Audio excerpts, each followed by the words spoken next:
बिस्मिल्लाहिर्रहमानिर्रहीम। अस्सलाम वालेकुम। कैसे हैं आप लोग? उम्मीद करती हूँ बहुत अच्छे होंगे। आज बना रही हूँ बहुत ही मज़ेदार सी रेसिपी, खट्टे मीठे बैगन की रेसिपी। आप लोगों ने ज़रूर ट्राई करनी है, बहुत मज़ा आने वाला है। रेसिपी बहुत यूनिक है, तो आप लोगों ने ज़रूर ट्राई करनी है। सही है। तो यहाँ पर हमने लिए हैं आधा किलो बैगन और आधा ही किलो हम लेंगे इसमें आलू डालने के लिए, और तकरीबन आधा ही किलो हम इसमें डालेंगे टमाटर। ठीक है ना, ये तीनों चीज़ें बिल्कुल एक सेम मेजरमेंट होगी। ठीक है ना, एक सेम वज़न में होगी। तो यहाँ पर देखें मैंने क्या करा, बैगनों को धो लिया अच्छे से, और ये लंबे वाले बैगन है और लंबे ही साइज़ में बैगन पकेंगे। यहाँ डंडी पे हमने इस तरह से कट लगा देना है, क्योंकि डंडी पे इस तरह से कट लगा देते हैं तो इससे अच्छा टेस्ट आता है। इसका अंदर इसके जो मसाले होते हैं ना अंदर तक चले जाते हैं। तो यहाँ हमने बैगनों को काट लेना है। तो मैं सिर्फ अभी आपको एक बैगन काट के दिखा रही हूँ, और इसको सिंपल पानी में भिगो देना है। ठीक है ना, बैगन को काटते जाएँ और पानी में भिगोते जाएँ, कभी भी बाहर नहीं रखिएगा।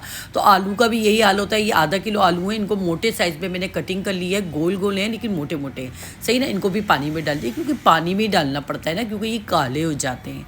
तो अगर बैगन भी अगर आप बाहर छोड़ देंगे तो बैगन भी काले हो जाएंगे। तो इसलिए बैगनों को भी काट के आपने डायरेक्ट पानी में भिगोना है, और आलूओं को भी पानी में ही भिगो देना है। यहाँ देखेंगे ये गाजर है, इनको भी हमने छील लिया था। धोने के बाद छील लें, और छीलने के बाद और धो लें, और उसके बाद गोल गोल कटिंग कर लें इस तरह से। ठीक है ना, ये 2 अदद गाजर है। सही ना, टमाटर आधा किलो है, आलू आधा किलो है, और बैगन भी आधा किलो है। तो यहाँ पर यानी कि 500 ग्राम। ठीक है ना, 500 ग्राम एक ही क्वांटिटी में है। तो यहाँ पर हमने टमाटर भी कटिंग कर ली है। अब यहाँ पर हम लेंगे पैन, और पैन में हम डाल देंगे ऑयल, और ऑयल डालने के बाद हम इसमें डालेंगे ज़ीरा। ठीक है ना, देखिए ऑयल जो होता है ना आपकी अपनी मर्ज़ी होती है कि आप कम ज़्यादा आप लोगों ने यूज़ करना है, जितना डालना है। तो यहाँ पर मैंने ज़ीरा डाल दिया 1 टीस्पून, और एक कड़ी पत्ते की पूरी शाख है वो डाल दी है, यानी कि एक थोड़ी सी डंडी कड़ी पत्ते डाल दिए, और ये कश्मीरी लाल मिर्च ये तोड़ के डाल देंगे हम इसमें। ठीक है ना, इस तरह से, और ताकि ऑयल के अंदर ना अच्छे से टेस्ट आ जाए।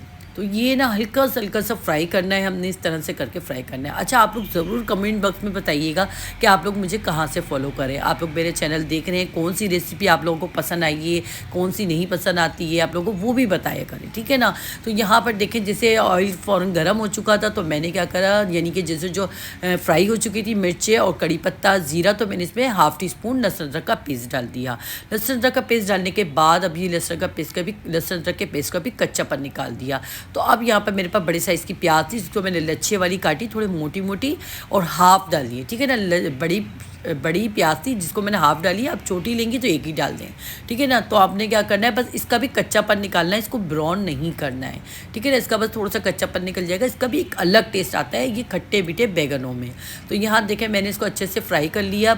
ये देखेंगे इसका कच्चापन निकल चुका है। तो अब हम इसमें क्या करेंगे, बैगन फैला देंगे। ठीक है ना, इस तरह से डालना है हमने कि पहले एक टेप पूरी बैगनों की डालनी है, फिर हम उस पर टमाटर भी डाल दें, फिर उसके ऊपर हमने गाजर भी डाल दें। इस तरह से करना है हमने। ठीक है ना, पहले बैगन डालेंगे, फिर गाजर डालेंगे, फिर टमाटर डालेंगे। अच्छा, मेरा पैन जो ना छोटा पड़ गया था, तो मैंने बड़ी कढ़ाई में इसको फिर कन्वर्ट कर दिया था। तो यहाँ देखें मैं इस तरह से गाजर भी डाल रही हूँ इसके अंदर। और वीडियो आप लोगों को कहाँ से आप लोग देख रहे हैं, आप लोग ज़रूर बताइएगा। और वीडियो पसंद आए तो आप लोगों ने चैनल को ना मेरे सब्सक्राइब ज़रूर कीजिएगा। आप लोग वीडियो को ज़्यादा से ज़्यादा शेयर करें। इस वक्त मुझे आप लोगों की सपोर्ट की बहुत ज़्यादा ज़रूरत है। मैं बार बार आप लोगों को बोल रही होती हूँ, प्लीज़ प्लीज़, और दुआ कीजिए कि अल्लाह पाक मुझे कामयाबी दे। और मैं सबके लिए दुआ करती हूँ। मेरे जितने भी व्यूअर्स हैं, जितने भी मेरे जो मुझे कमेंट्स करते हैं, मुझे देखते हैं, मेरे चैनल पर मेरी वीडियोज़ देखते हैं, मेरी रेसिपियाँ देखते हैं, मैं सब के लिए दुआ करती हूँ। तो यहाँ पर देखें हमने आलू भी डाल दिए, टमाटर भी डाल दिए, गाजर भी डाल दिए, बैगन भी डाल दिए। अब हमने 1 टीस्पून नमक डाला है, 1 टीस्पून पिसी हुई लाल मिर्च डाली है, ½ टीस्पून हमने डाला है हल्दी पाउडर, और यहाँ पर मैंने डाला है धनिया पाउडर 1 टीस्पून। मिर्चें आप अपनी मर्ज़ी के मुताबिक कम ज़्यादा कर सकते हैं, और ½ टीस्पून मैंने डाली है इसमें कश्मीरी लाल मिर्च पिसी हुई। ठीक है ना, इस तरह से डाल के ढक्कन ढक दीजिएगा। तो यहाँ पर मेरा पैन छोटा पड़ गया था, तो मैंने क्या करा, इसको हमने दूसरे बर्तन में कन्वर्ट कर दिया। ठीक है ना, ट्रांसफ़र कर दिया। तो यहाँ देखें मैंने ये कढ़ाई में डाल दिया है। अब हम इसको अच्छे से मिक्स कर देंगे। अगर मैं डायरेक्ट कढ़ाई में तेल लगाती ना, तो फिर मैं इसको मिक्स नहीं करती, बल्कि मैं ढक्कन डायरेक्ट ढक देती। ठीक है ना, ढक्कन डायरेक्ट ढक देती ना, तो फिर ये सारी चीज़ें ऐसी अपना टेस्ट छोड़ देती। तो यहाँ देखें मैंने इसको मिक्स कर दिया और ढक्कन ढक दिया। तकरीबन 10 से 15 मिनट हुए थे इसको पकते हुए। देखें अब आप चेक करें, सारी चीज़ें पक चुकी हैं। ठीक है ना, ये देखें सारी चीज़ें घुल चुकी हैं, पक चुकी हैं।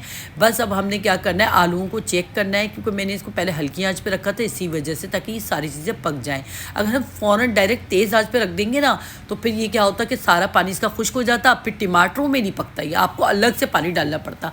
सब्जियों में ना आप कोशिश करा करें कभी भी पानी ना डालें, बग़ैर पानी के सब्जियों को हल्की आंच पे पकाने की कोशिश करा करें। तो देखिए टमाटर का, गाजर का, आलूओं का, सब चीज़ों का पानी छूटा ना, तो देखें ये सारे बैंगन हमारे बहुत अच्छे से पक चुके हैं, आलू भी गल चुके हैं। अब हम इसमें डालेंगे हाफ़ टी स्पून काला नमक, ठीक है ना, हाफ़ टी स्पून काला नमक डालना है। इमली का पल्प डालना है, गाढ़ा गाढ़ा 4 से 5 चम्मच डालना है, ठीक है ना। अगर आपको खटास कम लगे तो आप और डाल दीजिएगा, मुझे भी खटास कम लगी थी तो मैंने और डाल दिया था। अगर आपको ज़्यादा नहीं खानी तो ना डालें, मर्ज़ी आपकी, क्योंकि ये है खट्टे मीठे बैंगन। तो मैंने इसमें 1 टीस्पून सौंफ डाली है, 1/4 टीस्पून कलौंजी डाली है, और 1 टेबल स्पून मैंने इसमें डाला है गुड़, ठीक है। 1 टेबल स्पून गुड़ डालना है हमने इसमें। और अगर आपके पास गुड़ ना हो तो आप ब्राउन शक्कर डाल दें, अगर ब्राउन शक्कर ना हो तो आप सफ़ेद चीनी डाल दें, जो घर में रेगुलर चीनी होती है चाय में डालने वाली। तो हमने ये डालने के बाद बस हमने इसको भूनना है, बस रोगन इसका तकरीबन ऊपर आ रहा है, तकरीबन आ ही रहा है। तो अब मुझे थोड़ी सी खटास कम लग रही थी तो मैंने और डाल दी, क्योंकि मैंने आपको बताया था कि मैं खटास इसमें डालूंगी, क्योंकि मुझे खट्टे मीठे बैगन इसकी बहुत मज़े का टेस्ट आता है इसका। तो यहाँ देखिए तकरीबन हमारे बैगन ये अच्छे से तैयार हो चुके हैं, बिल्कुल भुन चुके हैं, पक चुके हैं। बस हमने इसको 2 मिनट के लिए दम पे रखना है। और अब हम इसमें डाल देंगे हरी मिर्च, ऊपर से हरा धनिया। सही है ना, ज़बरदस्त सी रेसिपी आप लोगों ने ज़रूर ट्राई करनी है। यहाँ आके रेसिपी आपको ज़रा सी भी पसंद आई हो तो आपने वीडियो को शेयर करना है, लाइक करना है, कमेंट्स करना है। जो हमारे चैनल पे नए हैं ना, वो लाजमी सब्सक्राइब करें। और मैं अपने सारे जो देखने वाले हैं, जो मेरी वीडियो देखते हैं, मैं उन सब के लिए दुआ करती हूँ अल्लाह पाक उनके दस्तरखान भरे रहें, अल्लाह पाक उनको कामयाबी दे, ज़िंदगी की सारी खुशियाँ उनको नसीब करे, जो मेरे चैनल को देखते हैं और सब्सक्राइब करते हैं, वीडियो को ज़्यादा से ज़्यादा शेयर करते हैं। तो यहाँ आपने मुझे ज़्यादा से ज़्यादा सपोर्ट करना है। अपनी बहन को, आपकी बहन को आपकी सपोर्ट की बहुत ज़्यादा ज़रूरत है। तो मिलते हैं नेक्स्ट वीडियो में अच्छी सी रेसिपी के साथ। अल्लाह हाफिज़।